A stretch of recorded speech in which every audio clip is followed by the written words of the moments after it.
Labaranmu na yau za ku ji cewa 'yar gwagwarmaya Fauziya D. Suleiman kuma shahararriyar marubuciyar littattafan Hausa ta miƙa ƙoƙon bararta zuwa ga mai girma gwamnan jihar Kano Dr. Abdullahi Umar Ganduje OFR kuma Kadimul Islam ta inda take neman alfarma a janye Lefe tunda ba addini bane ba.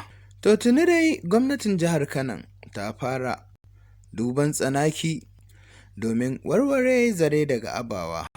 Fauziya D. Suleiman ɗin ita ce wacce ta yi wannan kira ga gwamnatin jihar Kano, duba da tarin matasa suna so su yi aure amma Lefe ya hana su yi.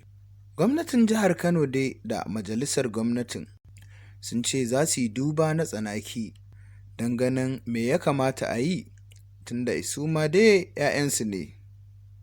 Kamar kullum, Nura Kasim Usman shi ke ɗauke da wannan rahoto.